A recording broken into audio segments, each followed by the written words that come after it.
Hello दोस्तों, आज मैं अपने चैनल एडुसेक्टिविज़न पे इंडियन पॉलिटी का 5वां दिन के साथ आया हूँ, जिसमें मेरा टॉपिक प्रस्तावना एवं नागरिकता है। प्रीमेबल एंड सिटीजनशिप के बारे में आज हम आपसे बात करेंगे। तो आइए देखते हैं पहले थ्योरी को, फिर हम क्वेश्चन भी देखेंगे। शुरू करते हैं। देखिए दोस्तों, प्रस्तावना क्या होता है, ज़रा इसको समझना है। प्रस्तावना हमारे भारतीय संविधान में जो है एक बहुत ही, समझिए तो एक बहुत ही वैकल्पिक बोले या फिर उसको मतलब इम्पोर्टेंट बोले, वैकल्पिक तो नहीं बोल सकते हैं, बहुत ही महत्वपूर्ण अंग है। और उद्देशिका या फिर प्रस्तावना भी बोलते हैं, इंग्लिश में प्रीमेबल बोलते हैं। तो पहले देखते हैं कि है क्या ये। ज़रा यहाँ पे आइए, ये हमारा भारत का संविधान का उद्देशिका हमने गूगल से डाउनलोड किया है और इसको हम अभी पढ़ूँगा। कहता है कि भारत का संविधान उद्देशिका, हम भारत के लोग भारत को एक संपूर्ण प्रभुत्व संपन्न समाजवादी पंथ निरपेक्ष लोकतंत्रात्मक गणराज्य बनाने के लिए तथा उसके समस्त नागरिकों को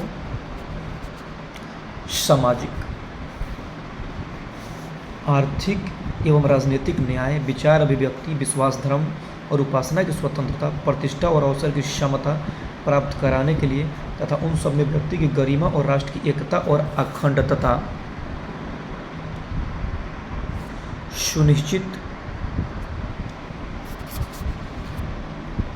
सुनिश्चित करने वाली बंधुता बढ़ाने के लिए दृढ़ संकल्प होकर अपने इस विधानसभा में आज तारीख 26 नवंबर 1949 मिति मार्ग से शुक्ल सप्तमी संवत 2006 विक्रमी को एतद द्वारा इस संविधान के अंगीकृत, अधिनियमित और आत्मपूर्ण करते हैं। तो ये जो है ना भाई, ये हमारा संविधान के बारे में है। ये जो उद्देशिका है हमारे भारतीय संविधान में, ये संविधान संशोधन जो 42वां संविधान संशोधन हुआ था 1976 में, उसके द्वारा जो है इसको हम लोग शामिल किए थे। और नेहरू जी सबसे पहले जो है प्रस्तुत उद्देश्य संकल्प में जो है आदर्श प्रस्तुत किया था, और उसके बाद संशोधन करके जो 42वां संविधान संशोधन 1976 को जो है इसे हम लोग लेकर आए थे। ठीक है ना। तो एक, अब देखिए इसी से क्वेश्चन बनेगा। अब बहुत सारा, यही एक छोटा सा जो है प्रिंट से जो बहुत क्वेश्चन बनता है दोस्तों। सबसे पहले पूछता है कि कितने प्रकार के न्याय है। तो न्याय है 3 प्रकार की, सामाजिक, आर्थिक और राजनैतिक न्याय 3 प्रकार की। और पूछता है कि स्वतंत्रता कितने प्रकार का है। तो 5 प्रकार का, विचार, अभिव्यक्ति, विश्वास, धर्म और उपासना की स्वतंत्रता। ठीक है। और समता जो है प्रतिष्ठा और अवसर की समता है। ठीक है। और ये पूछेगा कि उद्देशिका में कौन कौन सा नाम है, नाम मतलब है लिखा हुआ है। तो समाजवादी पंथ निरपेक्ष लोकतांत्रिक गणराज्य। ठीक है। फिर ये पूछेगा कि भैया कब के दिन में जो है। तो 26 नवंबर 1949 जब संविधान हमारा बना था, उसका बात मैं कर रहा हूँ। लागू तो 26 जनवरी 1950 को हुआ था। और मिति मार्ग से शुक्ल सप्तमी 2006 विक्रमी। ठीक है। अंगीकृत, अधिनियमित और आत्मकृत करते हैं, ये हमारा प्रीमेबल था। ठीक है। इसके बारे में बहुत सारा बात बताऊंगा, चूँकि बहुत इंपॉर्टेंट है। देखिए, संविधान का स्रोत हम भारत के लोग, अर्थात कौन, जनता। मैं क्या बोला आपसे, संपूर्ण प्रभुत्व संपन्न समाजवादी पंथ निरपेक्ष लोकतांत्रिक गणराज्य, ये शब्द हो गया। न्याय कितने प्रकार का है। तो सामाजिक, आर्थिक, राजनीतिक न्याय। स्वतंत्रता क्या है, विचार, अभिव्यक्ति, विश्वास, धर्म और उपासना की स्वतंत्रता है। समता क्या है, प्रतिष्ठा और अवसर की, व्यक्ति की गरिमा है, राष्ट्र की एकता और अखंडता बंधुता है। ठीक है। ये है अपना उद्देशिका। क्वेश्चन जरा देखते हैं, कुछ इंपॉर्टेंट है, देखिएगा। कहता है कि भारतीय संविधान की प्रस्तावना के संबंध में सही है। तो यह प्राप्त किए जाने वाले उद्देश्यों को इंगित करता है। सही बात है भाई। यह भारत के एक सेकुलर राज्य के रूप में वर्णित करता है। तो निर्देशन सिद्धांत कहता है बात। भारतीय संविधान की न्याय कितने न्याय। तो 3 बोला ना, राजनीतिक, आर्थिक और सामाजिक। भारतीय संविधान का प्राधिकार स्रोत कौन है। तो हम लोग है, जनता है भैया, भारत के लोग हैं। हमारे संविधान के अनुसार भारत क्या है। तो धर्मनिरपेक्ष देश है, राष्ट्र है ये हमारा। देखिए इसमें क्वेश्चन क्या आता है, थोड़ा मैं आपको बताऊँगा। यहाँ पे पूछता है कि संविधान की कुंजी किसको कहते हैं। संविधान की कुंजी कहते हैं प्रस्तावना को, प्रीमेबल को। किसको बोलते हैं भैया, प्रस्तावना को, प्रीमेबल को। ठीक है। अगला क्वेश्चन है पूछेगा कि इसका केंद्र बिंदु क्या है, तो केंद्र बिंदु हम लोग भारत के लोग हैं। ठीक है, एक चीज़ समझ लीजिए कि जो प्रस्तावना को न्यायालय में जो है परिवर्तित नहीं किया जा सकता है, यह निर्णय जो है यूनियन ऑफ इंडिया बनाम मदन गोपाल 1957 के निर्णय में घोषित किया गया। यानी यदि सरकार या कोई नागरिक प्रस्तावना की अवहेलना करता है तो उसके रक्षा के लिए हम अदालत की सहायता नहीं ले सकते हैं भैया, नहीं ले सकते हैं। ठीक है, और इसका बहुत सारा केस है, जो मैं केस भी आपको डिस्ट्रिक्ट मौलिक अधिकार में केस भी पढ़ाऊँगा। शंकरी प्रसाद बनाम भारत संघ 1951 में आया था। सज्जन कुमार बनाम राजस्थान राज्य जो है, ये अपना 17वां संविधान संशोधन की चुनौती थे, और केशवानंद भारतीय बनाम केरल राज्य जो है 24वां संविधान संशोधन की चुनौती था। मिनर्वा मिल वाला भी बताऊंगा भारत संघ के जो है, तो ये सब पढ़ना है अपने को, तो ये चीज़ का आपको ध्यान में रखना पड़ेगा। ठीक है, अभी बताऊंगा आपको, चलिए आगे देखिए। नागरिकता पे ये है नागरिकता, सिटीजनशिप है भैया। देखिए नागरिकता जो है अनुच्छेद 5 क्या बोलते हैं, ये नागरिकता जो है अनुच्छेद 5 क्या बोलते हैं मेरे दोस्तों। ठीक है, एक सेकंड। तो अनुच्छेद देखिए नागरिकता, तो सबसे पहले एक याद रखिएगा कि अनुच्छेद 5 बोलता है कि संविधान के प्रारंभ पर नागरिकता मिलेगा। मेरा कहने का मतलब है कि भारत में सबसे पहले एकल नागरिकता का प्रावधान है, यानी कि भारतीय नागरिकता अधिनियम आया था 1955 में। कब आया था? भारतीय नागरिकता अधिनियम 1955 के अनुसार निम्न में से किसी एक आधार पर नागरिकता प्राप्त की जा सकती है। तो पहला उसमें है जन्म से, यानी प्रत्येक व्यक्ति जिसका जन्म संविधान लागू होने अर्थात 26 जनवरी 1950 को या उसके पश्चात भारत में हुआ हो, तो जन्म से भारत का नागरिक होगा। अपवाद में जो है राजनयिक के बच्चे हैं, चाहे विदेशी के बच्चे हैं, तो वो लोग अपवाद हैं। देशीकरण है, पंजीकरण है, भूमि विस्तार है, भारतीय नागरिकता संशोधन 1986, ये सब के बारे में देखेंगे। अभी फिलहाल तो जो इम्पोर्टेंट है उसको हम लोग करेंगे। देखिए अनुच्छेद 5 कहता है कि संविधान के प्रारंभ पर नागरिकता। 6 में क्या है? पाकिस्तान से भारत को प्रव्रजन करने वाले कुछ व्यक्तियों को नागरिकता के अधिकार जो है 6 बोलते हैं।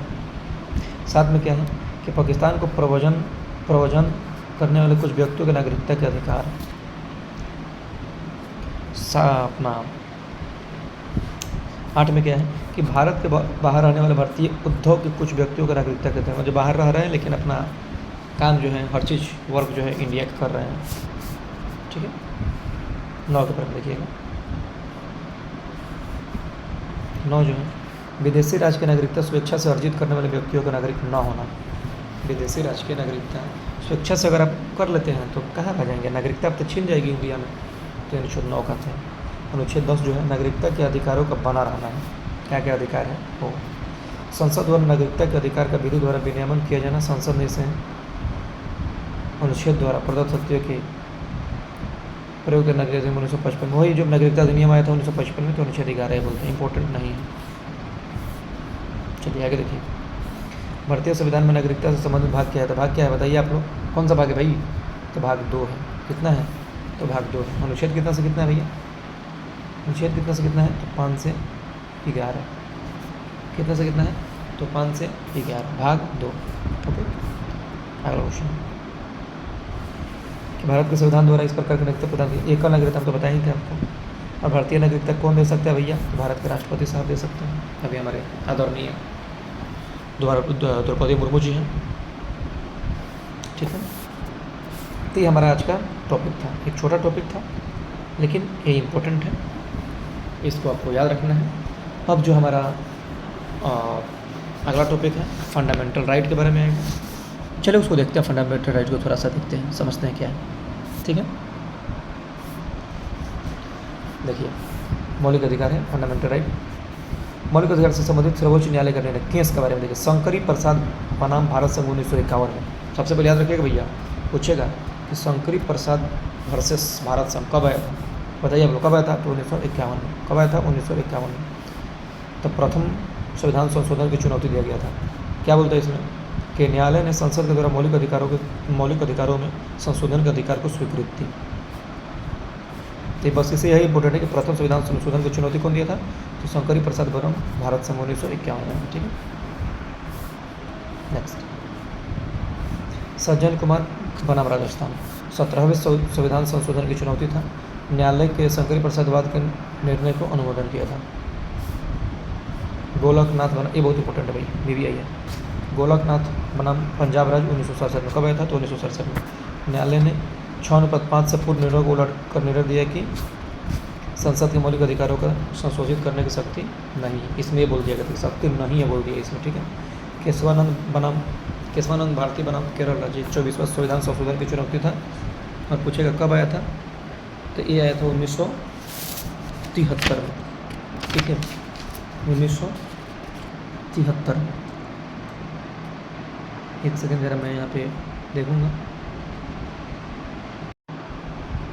तो हाँ दोस्तों, हमने बिल्कुल सही बताया, 1973 से। थोड़ा सा डाउट था इसलिए मैंने देख लिया क्योंकि इम्पोर्टेंट था, ठीक है। और एक बात याद रखिए, केशवानंद भारतीय वाद में ही सर्वोच्च न्यायालय ने मूल ढांचा का सिद्धांत थ्योरी ऑफ बेसिक स्ट्रक्चर दिया तथा प्रस्तावना को संविधान का मूल ढांचा उसी में माना गया था, ठीक है। अगला क्वेश्चन है, अगला है टॉपिक हमारा, टॉपिक नहीं है मतलब वो है केस है। मिनर्वा मिल्स बनाम भारत सब 42वां संविधान संशोधन की चुनौती था। में न्यायालय ने पुनः मूल ढांचे के सिद्धांतों की व्याख्या की और इस आधार पर संसदीय शक्ति की सीमा को स्पष्ट किया था। ये भी याद रखिएगा, खाली बस इतना याद रखिएगा कि मिनर्वा मिल्स बनाम भारत सर किसको चुनौती था? तो 42वां संविधान संशोधन को, ठीक है। तो ये हमारा इम्पोर्टेंट था। तो अगर आपको ये वीडियो अच्छा लगे तो कृपया इसे सब्सक्राइब कीजिए और हमारे चैनल को लाइक कीजिए, फॉलो कीजिए और नए स्टूडेंटों के साथ शेयर भी कीजिए ताकि उनको भी सीखने का मौका मिले। मैं एक चीज़ और अनाउंस करता हूँ कि आज हमारे जो है अभी फ़िलहाल में एडुशक्ति विजन पे प्रैक्टिस सेट का क्लास भी चल रहा है, AADO का क्लास चल रहा है, हिस्ट्री चल रहा है, ज्योग्राफी चल रहा है, करंट अफेयर भी चल रहा है और अभी मैं ही जो है मैथ्स का भी क्लास लेकर आने वाला हूँ। तो मैथ तो मैं बहुत ही परफेक्ट, उस पर काम अभी चल रहा है। जो हमारे ऑनर हैं वो बराबर सेटअप तैयार कर रहे हैं। तो जुड़िए आज ही एडुशक्ति विजन से और अपने दोस्तों को भी बोलिए एडुशक्ति विजन में जल्द से जल्द आए। हम लोग सिलेक्शन दिला के ही रहेंगे, ये हमारा वादा है। तो बस मैं आपसे दोस्तों रिक्वेस्ट करता हूँ कि एडुशक्ति विजन पे आइए और इस सब चैनल को सब्सक्राइब कीजिए, लाइक कीजिए एंड शेयर कीजिए। तब तक के लिए बहुत बहुत धन्यवाद। सादर नमस्कार।